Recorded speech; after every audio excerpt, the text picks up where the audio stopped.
जय हिंद, जय भारत। अमेरिका ने ईरान से युद्ध के दौरान सीज फायर की बात की है। वाह रे वाह, क्या ज़माना आ गया है। और ये दिखाता है कि कितना ओवररेटेड होते हैं हर देश के लिए मिलिट्री। अगर थोड़ी सी भी स्टिफ रेजिस्टेंस आती है तो ये सारी मिलिट्रियाँ अपने आप बिखर जाती है। यही भारत ने चाइना के साथ किया था और शायद यही ईरान फिलहाल अमेरिका के साथ कर रहा है। पॉलिटिकली मैं ना तो ईरान के साथ हूँ, ना अमेरिका के साथ हूँ, ना किसी और देश के साथ।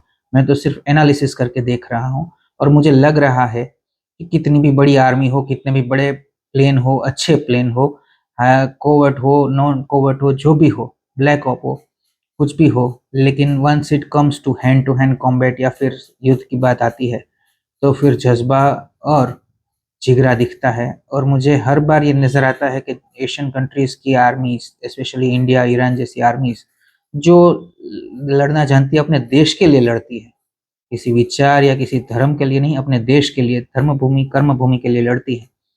उनकी निष्ठा और शक्ति शायद दूसरे देशों से ज़्यादा अच्छी रहती है। मैं ये नहीं कह रहा कि ईरान जीतेगा, लग नहीं रहा जीतेगा, लेकिन उसने बहुत ही अच्छी रेजिस्टेंस दी है अमेरिका को और इज़राइल को। उनका F-35 गिरा दिया, जो अमेरिका वर्ल्ड का बेस्ट प्लेन कहता है खुद के प्लेन को ही। वो प्लेन आज ज़मींदोज़ हो चुका है, डिस्ट्रॉय हो चुका है। और एक देश के पास, जिसके पास एयरफोर्स ही नहीं है, एयर डिफेंस सिस्टम भी इतने अच्छे नहीं हैं, उससे, यानी कि अगर थोड़ी सी भी एफर्ट्स मिलती है, रेजिस्टेंस मिलता है, तो ये सारे देश, या फिर यूरोप कह लो, अमेरिका कह लो, या फिर कोई और देश, डिफेंड नहीं कर पाते और ऑफेंड तो ज़रा भी नहीं कर पा रहे हैं।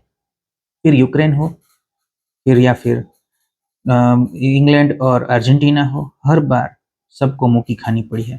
और मैं इस बात को इसलिए बार बार बोल रहा हूँ क्योंकि हम लोग और हमारा देश और मीडिया हर बार अमेरिका से कुछ ज़्यादा ही इम्प्रेस हो जाता है। ये दिखाता है कि हर बार जो दिखता है वो बिकता नहीं है। जय हिंद।